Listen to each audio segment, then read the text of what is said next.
Olá, meus amigos, Deus abençoe todos vocês e que o Espírito Santo, o guia, o nosso guia, aquele a quem Jesus enviou para nos guiar em toda a verdade,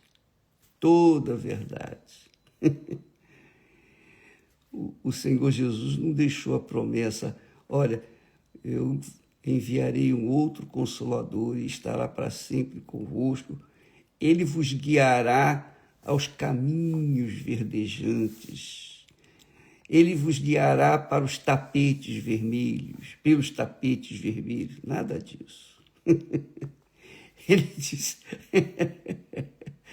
disse, ele vos guiará em toda a verdade. E é óbvio que quando a gente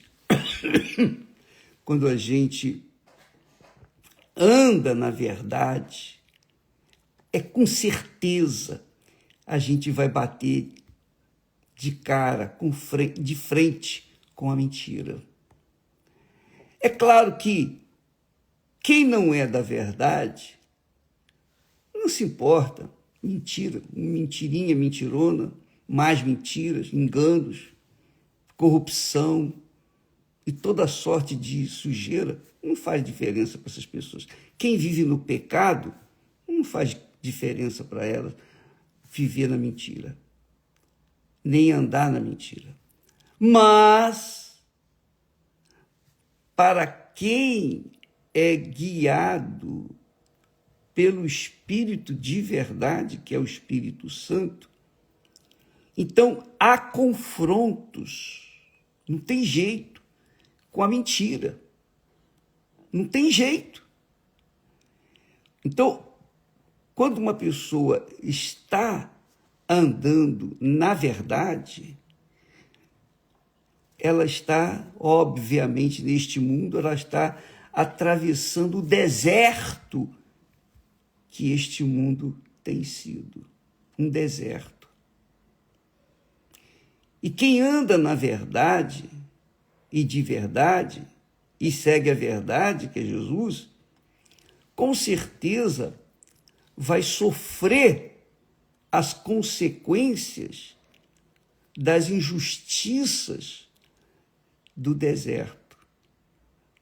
É isso mesmo, vai sofrer as consequências das mentiras deste mundo. Vai sofrer. Por quê? Porque está andando na luz. E quem é das trevas, obviamente, não vai entender, não gosta. Quem vive nas trevas ou quem vive na mentira, obviamente, não gosta nem de ouvir falar em verdade. Não gosta da luz. Odeia a luz. Então, minha amiga e meu caro amigo, quando o apóstolo Paulo, como falamos ontem, quando ele fala sobre as tribulações que ele passou, por que ele passou as tribulações? Porque ele estava pregando a verdade, anunciando aquilo que ele viu, ele estava testemunhando do Senhor Jesus. Então é claro, é óbvio que ele estava contrariando os interesses dos que viviam da mentira, do erro, do pecado. Então havia confrontos. Então nesses confrontos é que nós somos atribulados. São tribulações. Mas presta atenção, é preciso entender que tribulação é isso, você sofrer pela causa do Senhor Jesus. Não é sofrer pelo que você semeou de mal, não. Porque uma coisa é você colher os frutos daquilo que você semeou. E outra coisa é você colher os frutos da verdade, porque segue a verdade. Você lutar, encontrar desafios, problemas, perseguições, injustiças. Eu fui preso, não foi porque eu estava roubando, eu fui preso não porque eu estava mentindo, eu fui preso não foi porque cismaram com a minha cara, não. Eu fui preso pela religião, eu fui preso pelos religiosos. Eu fui preso porque eu contrariava os interesses dos religiosos. Aí é óbvio, eu fui preso. Então, minha amiga, meu amigo, isso significa tribulação. Eu ser preso pela causa do Senhor Jesus. Não é porque eu fiz coisa errada, não. Isso não é tribulação. Agora, há pessoas que são cristãs, que plantam o que não devem, fazem as coisas erradas, e depois elas vão colher essas coisas, os frutos das coisas erradas, o fruto do pecado. Elas vão colher.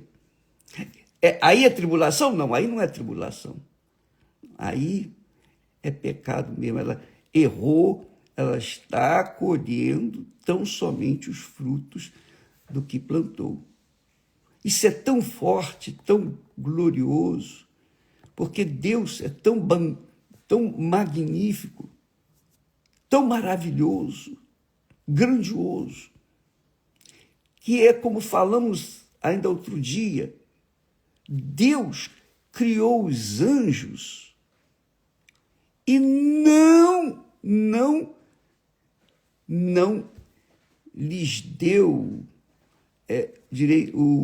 a obrigação, a imposição, não nos impôs fazer a vontade dele. De forma nenhuma.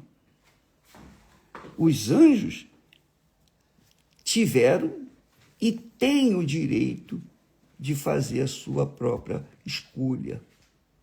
Então, nós temos aí Lúcifer, que era cheio de luz, que era o principal dos anjos. O principal dos anjos se rebelou contra Deus, invejou Deus, queria o lugar de Deus, a posição de Deus. Foi um desejo pessoal dele. Quem o inspirou para isso?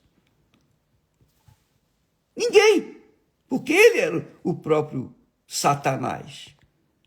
Ele veio a ser o próprio Satanás. Então, amiga e meu caro amigo, Deus, na sua infinita sabedoria, nos tem dado direção, consciência e sabedoria para que nós venhamos plantar hoje, para que amanhã possamos colher os bons frutos.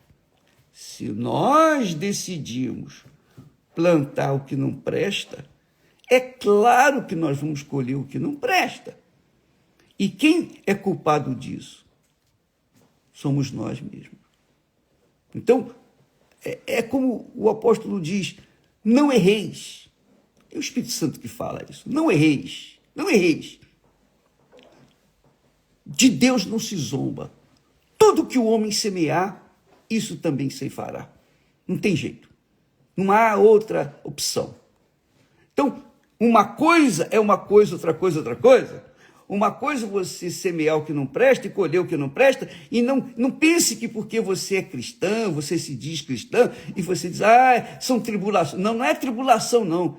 Tribulação ou tribulações são problemas que nós enfrentamos por causa da nossa sinceridade, da nossa verdade, da verdade que carregamos, por causa da nossa fé no Senhor Jesus, por causa de querer viver na santidade, na luz.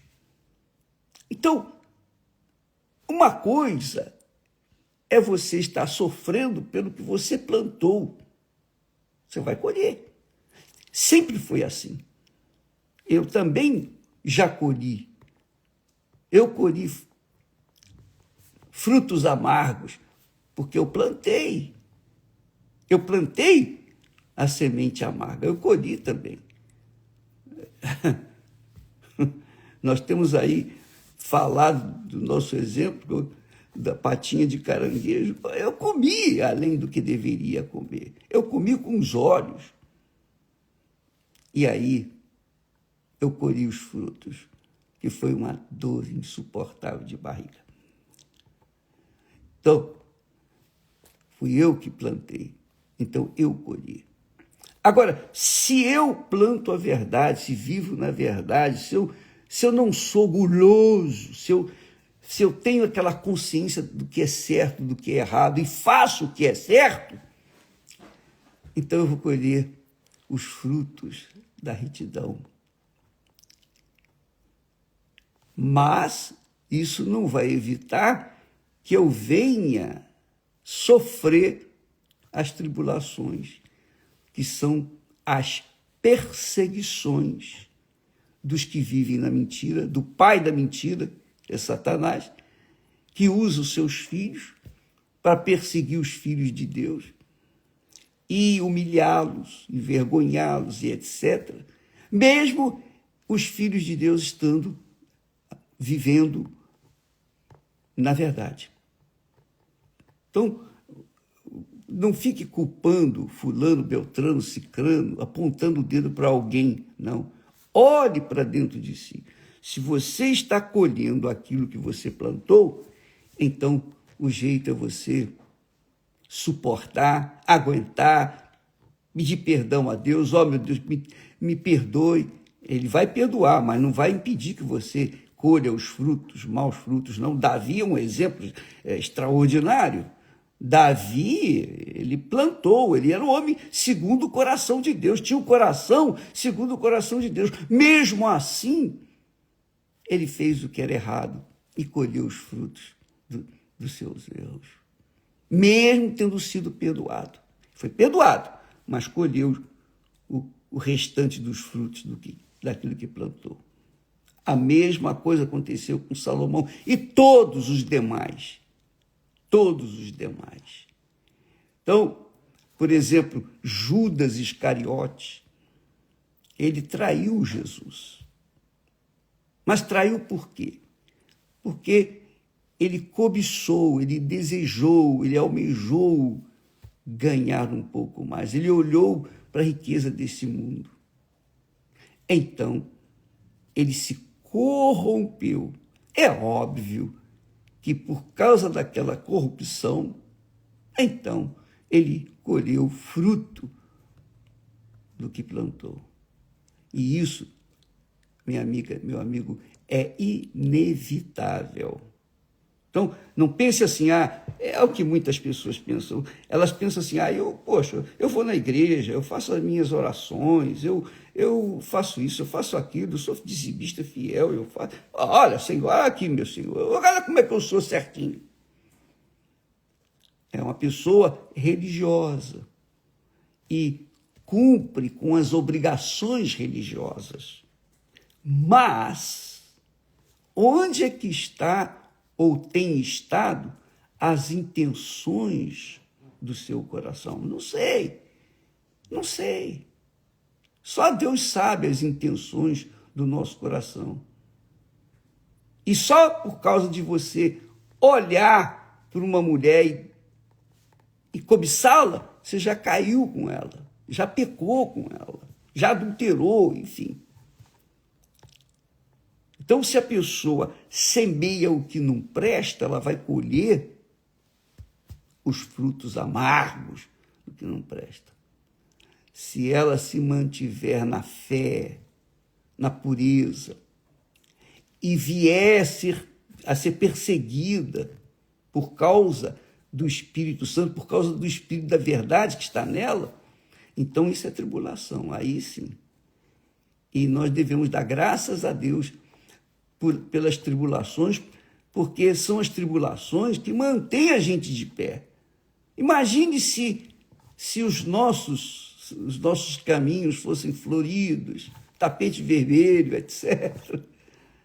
A gente ia descansar e não lutar pela fé para conquistar o reino de Deus. Olha só o que diz o texto sagrado. Diz o texto que, tendo Paulo anunciado o evangelho e naquela cidade, lá em Derbe, e feito muitos discípulos, eles voltaram, e confirmando os ânimos dos discípulos, aqueles que estavam seguindo Paulo, exortando-os a permanecer na fé. Fé. Pois que, por muitas tribulações, nos importa entrar no reino de Deus. Quer dizer, Paulo estimulou a fé dos discípulos, dos seus seguidores, dos seguidores de Jesus com ele. Ele animou, exortando-os a permanecer na fé, permanecer na luz, permanecer na verdade, para que venham através de tribulações, e não são poucas, pois que por muitas tribulações nos importa entrar no reino de Deus. Claro, é o reino da glória. E para você alcançar lá, você tem que fazer a sua parte. Paulo fala que no estádio muitos correm, são muitos os corredores, mas somente um leva o prêmio. Assim também é na fé, não é que só um vai ser salvo, mas ele está dizendo, ele está mostrando a dificuldade que há para alcançar o prêmio da salvação. É uma dificuldade enorme. E eu tenho visto isso com os meus próprios olhos. Pessoas que foram libertas, curadas, tiveram suas vidas completamente transformadas, chegaram na igreja com a imagem do próprio Satanás. Hoje, depois de algum tempo, tiveram suas vidas transformadas, reconstruídas, constituíram família, etc. Mas olharam mais para as circunstâncias, isto é, olharam mais para o mundo, o reino deste mundo, do que o reino de Deus. Então, eles se inclinaram para o reino do mundo e aí se perderam. O que vai fazer? Vai fazer o quê? Eles decidiram. É o que aconteceu com o povo de Israel, que saiu do Egito, era escravo, comia mal, dormia mal, vivia mal, era um escravo daqueles violentados. Mas Deus, com mão forte, os tirou do Egito e os levou por onde? Por caminho, por gramado, tapete vermelho? Não. Os levou pelo deserto. E o lugar mais longe, e o lugar mais difícil. Por quê? Eles levaram 40 anos para chegar à terra prometida. E quantos foram salvos naquela altura? 2. Apenas Josué e Caleb entraram na terra prometida. O resto foi morrendo no meio do caminho. Os seus filhos é que entraram na terra prometida. Por quê?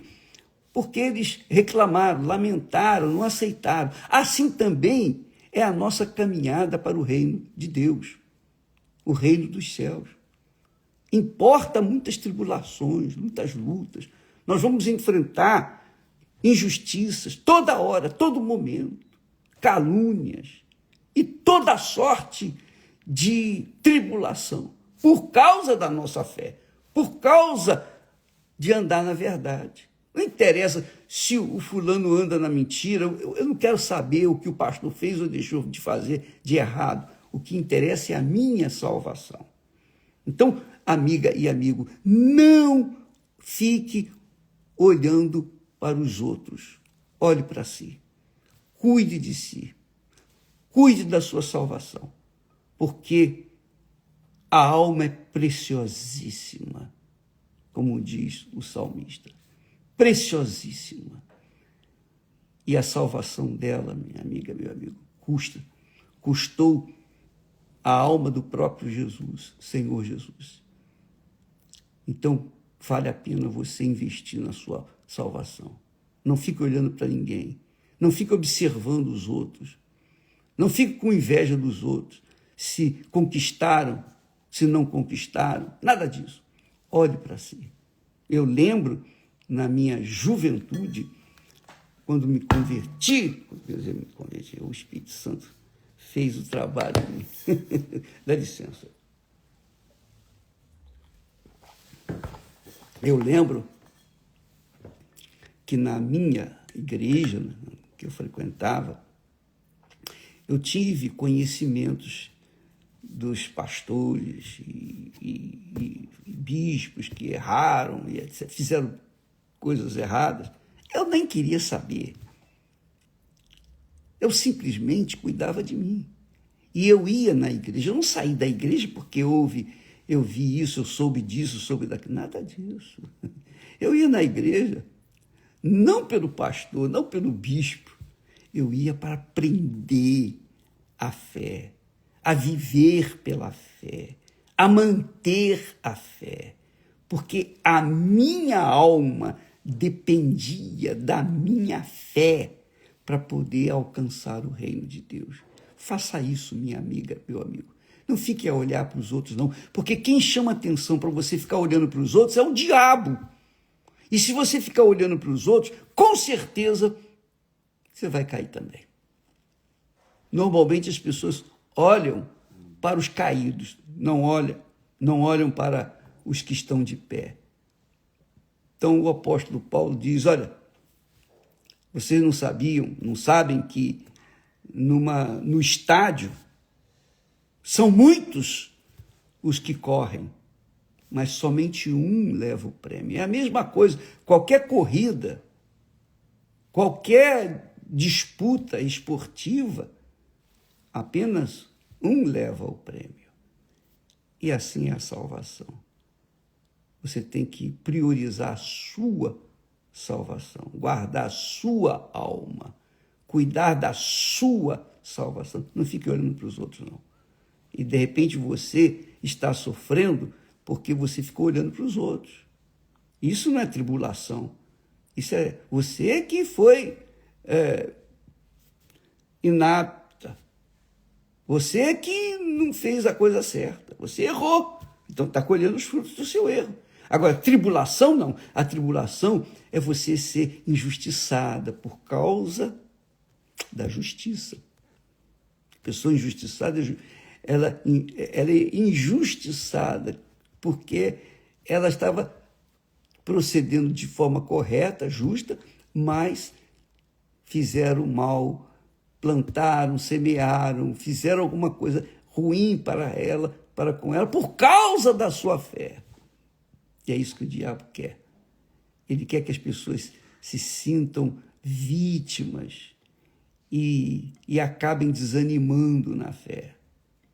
O diabo não pode tocar nos filhos de Deus, mas ele pode soprar os pensamentos dele. E é isso que ele faz. Ele fez com Jesus. Ele fez isso com Jesus. Então, amiga e amigo, veja esse texto. Paulo confirmando os ânimos dos discípulos, exortando-os a permanecer na fé. Por quê? Pois que por muitas tribulações nos importa entrar no reino de Deus. O reino de Deus é algo, assim, inexplicável, infinito. É algo extraordinário. E não são todos que entram lá, apenas aqueles que permanecem até o fim. Deus abençoe e até amanhã em nome do Senhor Jesus. Amém.